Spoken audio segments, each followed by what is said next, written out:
Now we're going to talk about owning the ad space. So ads are not just a piece of ad copy and a display URL. They can be extended with ad extensions, which increases your screen real estate.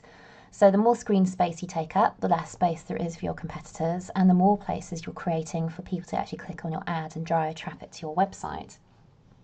So what are ad extensions? So if we have a look here at these two ads for Ford Fiesta, you'll see that around 50% of the ad space is taken up with ad extensions. So here we have star ratings, that's an extension. Here we'll have, these will be their call out extensions. And then below that, they have ratings ones, and here we have site link extensions. And if we have a look at the one below, they've also got a location and call extensions. So we have lots of options, and I'm going to talk through each one of them.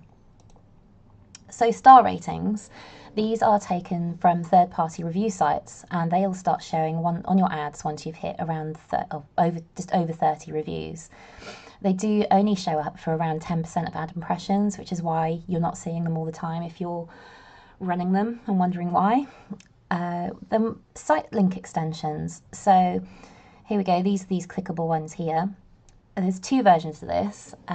There's ones that just show the headlines like you're seeing in these ads now, or there's ones that will also show a headline and a description. When you're setting them up, I do recommend that you always add a description in, even if Google's not going to be showing it all the time.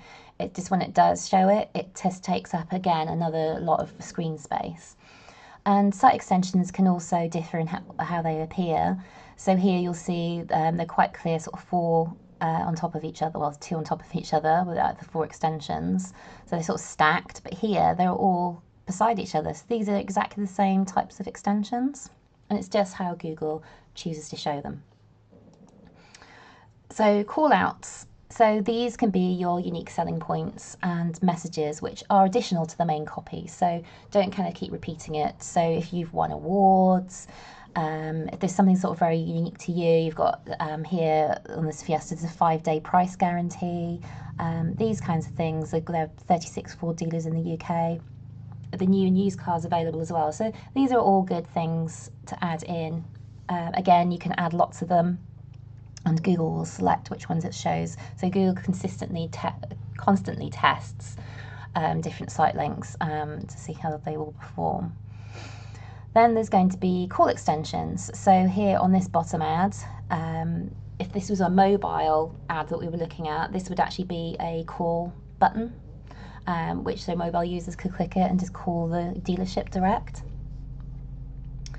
And then there's also location ads.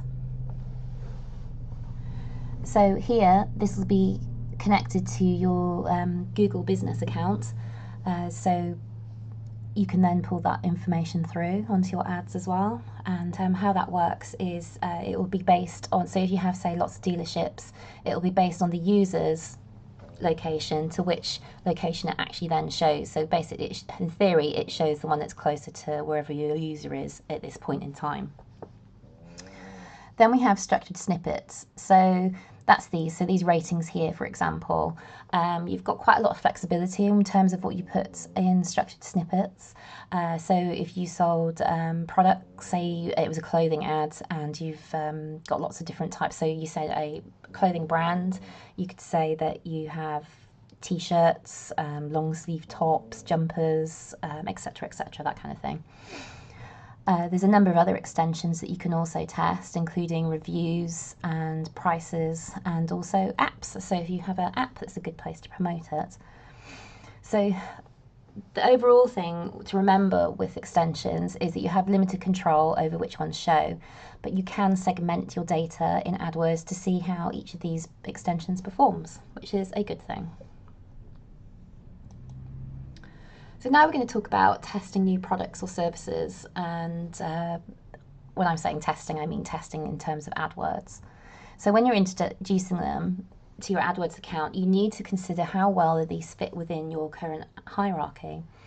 If there is no direct fit, then I recommend that you create a brand new campaign so you can control the budget in this untested area. If you are a retailer running shopping campaigns, you do well to exclude new products from your main campaign to begin with, and to place them into a test shopping campaign. So what this will do is allow you to manage the budget and also find detailed search query data that's generating impressions from those products and use that to refine your shopping campaigns. And then don't forget your landing page. So often we'll see new products or services just dropped into the main content of the website. So there's no fanfare, no information as to why it's so awesome. And this makes it very difficult for the potential customer to understand why they should make the purchase over a similar product or service. So if you're going to go full steam on marketing a new service or a product, then make sure that you support it with a really great landing page on your website. So you've hooked them in, now what? You've driven some great traffic to your website and they're engaged, and by that I mean that they haven't immediately bounced off the website. So what are you doing on your website to make sure that they're going to turn into a customer? So as you may have guessed, this section isn't directly about paid search, but it's about making sure that your website is fit for purpose. Really, why spend all this money and effort in marketing when your website has this really horrible user experience? So ask yourself, when was the last time that you tested your website? Or better still, got someone else to test it for you? Poor user experience is the top reason that visitors leave a website. It's considered about 25% of visitors leave due to poor user experience. So this can be down to speed of the website. It's mobile, whether it's mobile optimized or not. Mobile growth has been phenomenal over the last 2 years, and if your site is not mobile optimized, you're really missing a trick. We need to look at your ease of your navigation, how easy it's to find things on your website, what are the number of steps to check out, and this doesn't have to just be checkout, this could also be to whatever your other conversion goals are. And also the simplicity of checking out or completing goals on your site. So this relates to customer journeys. There's a lot of low-cost online testing options out there. You can select demographics and geographic targeting. You can also limit it by interest, so you can try and find a very close audience to what your audience is like. And what happens is you will get video footage. So much how I'm doing this screencast now, it would be the equivalent of this, but somebody going through your website, following maybe a task that you have set them, and you will hear their video because they have to talk out loud, talk through their thought processes as they're trying to complete the tasks on your site.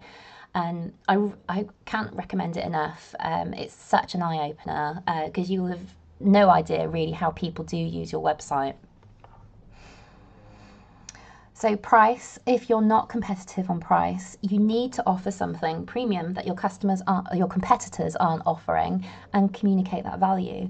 You also need to make sure that your marketing messages reflect this to ensure that you're sending the right kind of customers in the first place. So some of your people landing on your site could still be in the research phase. So people are browsing and not shopping. I read recent research that stated that the average customer now has 9 touch points with a business before making a purchase. A high percentage of people research before making a purchase, and the research period can vary depending on the type of purchase that they're looking to make and their personal circumstances. So someone looking for a new pack of sports socks is going to be very different from someone looking for a new fleet car hire contract. Really the key to researchers or browsers is to make sure that you get them back at the right time, and we're going to cover that a bit later. And then security. If your site is not secure or even seems a little bit dodgy to the user, you're going to reduce the likelihood of converting them, and actually they may not even ever come back. I think 16% of them leaving does seem quite low, but actually there's wider implications here with Google if your site gets hacked. And also you won't be able to get a Google Merchant certification with an unsecured checkout. It's also thought that Google favours HTTPS sites, so those are secure sites, but it has quite a lightweight signal in terms of the organic algorithm.